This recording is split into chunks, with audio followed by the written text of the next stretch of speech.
Yes, here we are with the amazing Aminata Ba. Assalamu alaikum.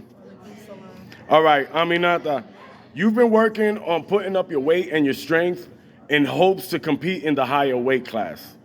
Unfortunately, and fortunately, it depends how you look at it, right? You weren't able to make that weight class, but you're still in the 115.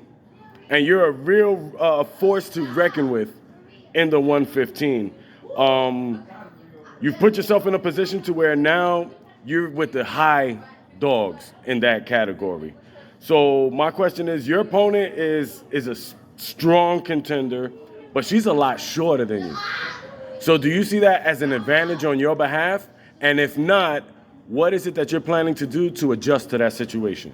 I do not see that as an advantage because my opponent, she's also very strong, and it doesn't. She do not care about your height, your weight category, none of that. She will try her best. She will never beat her in the first round. You gotta make it to the end. So I will continue working as hard, especially with my footwork.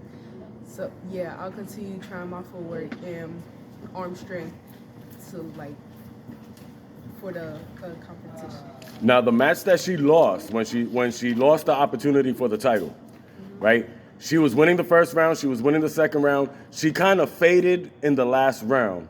So, are you going to plan to do the same thing to drag her into the later rounds, or are you going to use your length because your arms and your legs are a lot longer than hers? Are you going to use that to hopefully get the tap in the earlier rounds?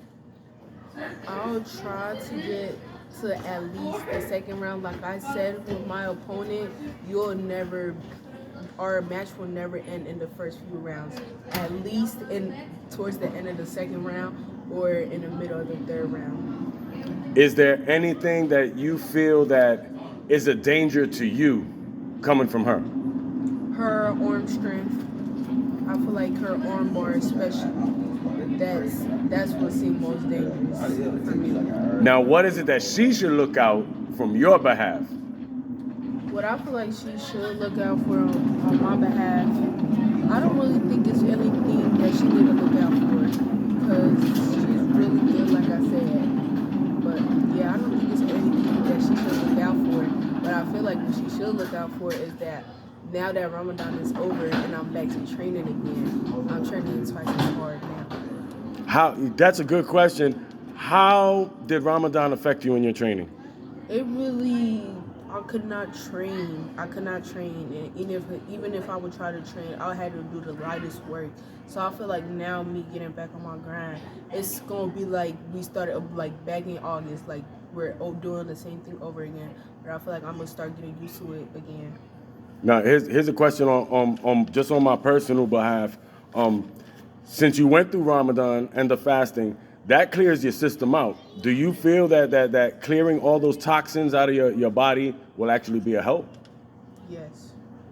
And any message for your fans? No. The amazing Aminata Ba.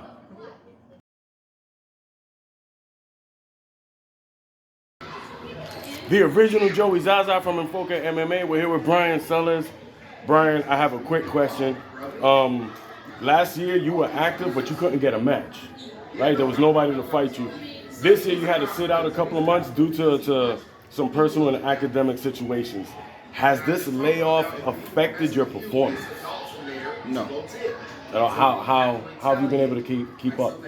Well, I would say it hasn't affected my skill when it comes to performing activities, but it hasn't affected my strength and my smarts, especially because I'm smart. I say it don't affect my strength because I still play basketball, so my legs is still strong and I still work out in the gym. So is there any adjustments you're gonna make for the competition? Is there anything specific that you're working on for the competition?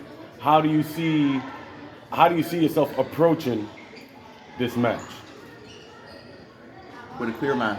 With a clear mindset. That's good, because a lot of people would take that, whatever happened in the past, they take them with them into the future. How have you been able to let go of the past and just push forward? That's just me. I don't really care about the past that much. All right, that's fantastic. Anything you want to tell your fans? Believe in yourself. Bet. You heard it.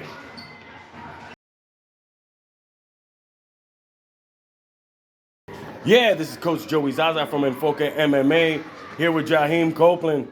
Copeland, you have your first competition match coming up, right?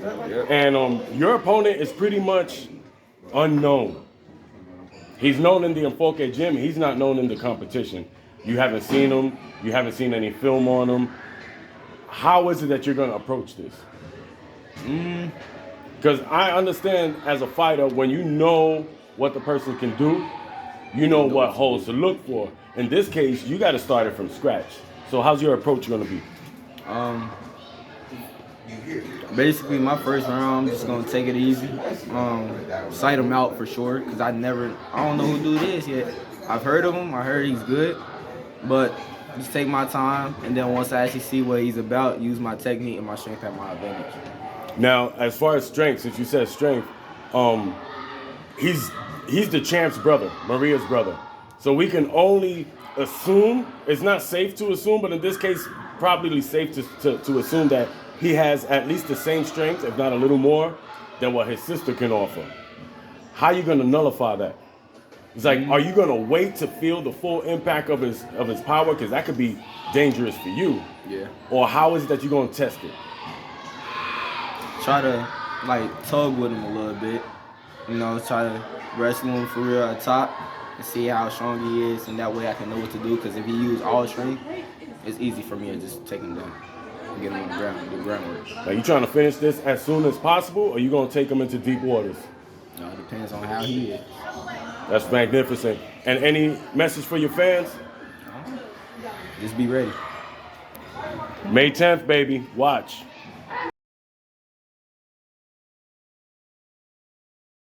Once again, Coach Joey Zaza here with the champ, Maria La Moledora Velasquez. Champ, this is real simple what I'm going to ask you.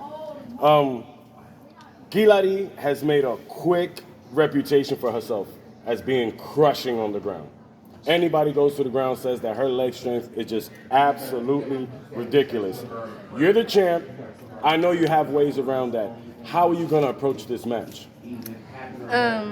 Okay, so first, if she go for my leg, I'll go for the head.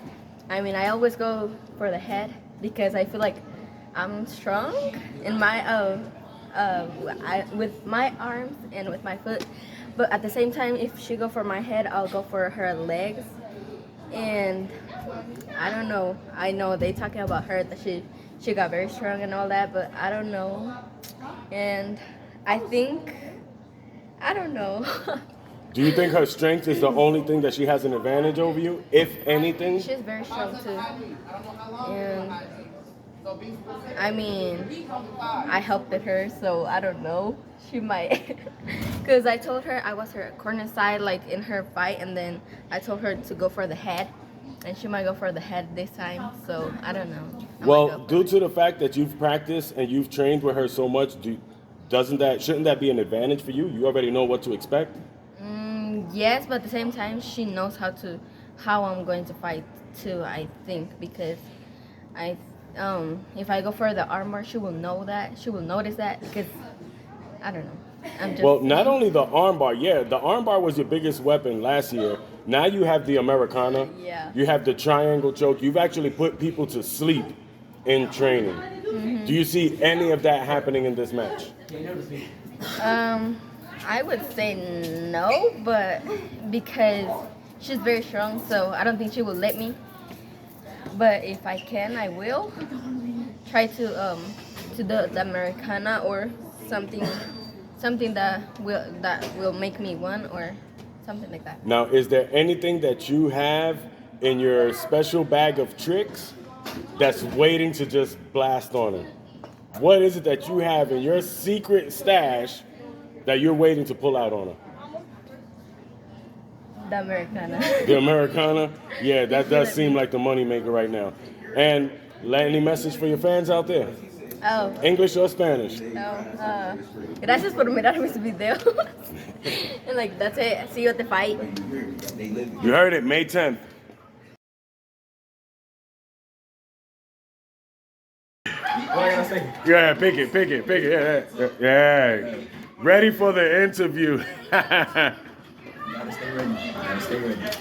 My man Stephen Gilmore, you have a match coming up against one of the more experienced ones. Now, he's not the most winningest one, but he is definitely one of the most experienced. He has at least 7 fights under his belt. How is it that you're going to approach this match? How I'm gonna approach it? I'm gonna approach it like I'm just gonna try to stay calm and like make sure I don't lose too much energy on him, and then try to stay on my defense. What do you see as the... Keep it down, students, keep it down. What do you see is going to be the roughest part of this match? His courage. Bring up your voice a little bit. His courage. His courage? Yeah, he is tough as nails. And where do you see that you're going to have the advantage? His strength and speed. Strength and speed? All right. Any other message for your fans out there? Because you do have fans out there. You're gonna go down. Yeah.